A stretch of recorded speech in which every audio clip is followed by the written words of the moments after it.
It's a beautiful day today. We are just in Old Port Montreal, and this is my type of place. Beautiful area, lots of amazing buildings. The Old Port of Montreal is gorgeous on a Sunday. It's busy, it's poppin'. We even have a pirate park right in the back here. People were ziplining, and the buildings were also very pretty. It's freaking gorgeous. It's great, and I can't wait to take you out on one of those boats. Seriously, I just love this place. I have missed this place.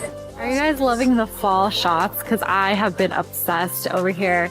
Oh, this is so gorgeous. The quays of the Old Port stretch over 2 kilometers along the St. Lawrence River from the entrance of the historic Lachine Canal to the Clock Tower Basin. All right, off to see the Old Clock Tower. Really cool clock tower here. It's a delight to be in Old Montreal and see the big clock tower. It's a clock tower.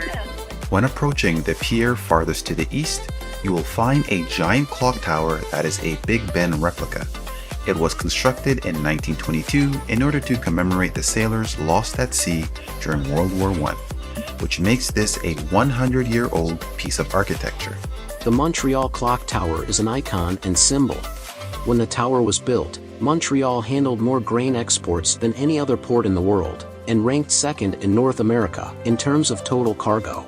All the grain was coming out of the west. Montreal was then, of course, the great port where the grain was packed into the ships. Grain is the principal export. Here the wheat, corn, barley, and flax from the vast prairies of Alberta, Manitoba, and Saskatchewan are transshipped to ocean-going vessels carrying Canada's golden bounty to all parts of the world. Towering grain elevators dominate the miles of deep-sea harbor, where ships from all nations ply their trade. Trees now grow where the original grain sheds once stood. They used to have sheds here, like these sheds that were used as storage back in the day. Very beautiful architecture. Construction began on October 31st, 1919, when Edward, Prince of Wales, laid the first piece for the foundation. This stone was placed October 31st, 1919 by the Prince of Wales. So the Prince of Wales was here to do this. There's your monument to the sailors. The tower is made of concrete and built on a square base, with each supporting corner at a different height on the ground. The structure consists of the principal tower, which measures 45 meters in height, and a second smaller tower at 12 meters. Right beneath the clock tower, you will also find the Clock Tower Beach that is fitted with umbrellas and various seating arrangements. They got like a beach on the waterfront, which I feel is pretty cool. Low-key fire. Why not enjoy a nice sunny day on the beach? Another unique thing to do here in Montreal. A hidden artificial beach with great views of the Jacques Cartier Bridge and the yacht harbor. Every summer we have the Montreal Fireworks Festival, so this is the place from where I can get the best view of the show. From May to September, the clock tower is open to visitors, and if you're willing to climb the 192 steps to the top, you are sure to get a great view of the St. Lawrence River and the city. You can climb to the top of the Montreal Clock Tower for free. The number 192 on the clock's logo was a warning of the number of steps that had to be climbed to get to the top. Each stair has a number on it, so as we ascend, as we go higher, the stairs become lower and lower. Steps 192, 91. So there's 192 steps. Stay tuned. I will check in back at the end and see if you made it to the top. What an adventure! A clock tower adventure. It's really amazing that you're able to climb up here. I'm very thankful for the Old Port for allowing us to have this beautiful part of history open. There's the company that designed the towers, Gillette and Johnson. And this is a traditional tower of ornamental type towers. And there's different similar clock towers, the one in Ottawa, there's Big Ben.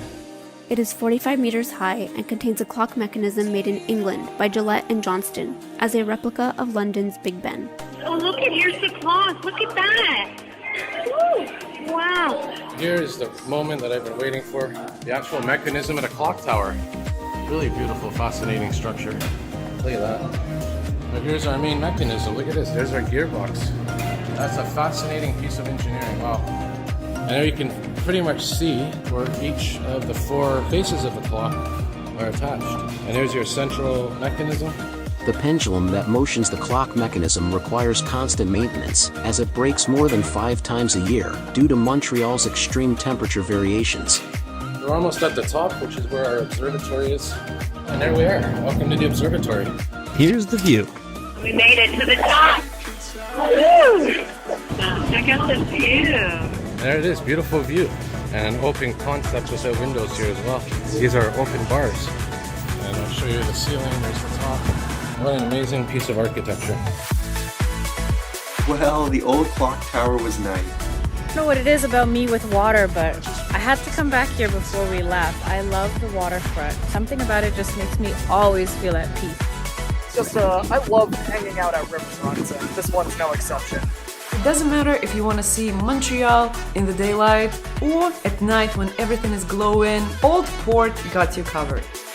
Montreal, Canada is one of the most beautiful cities in the world.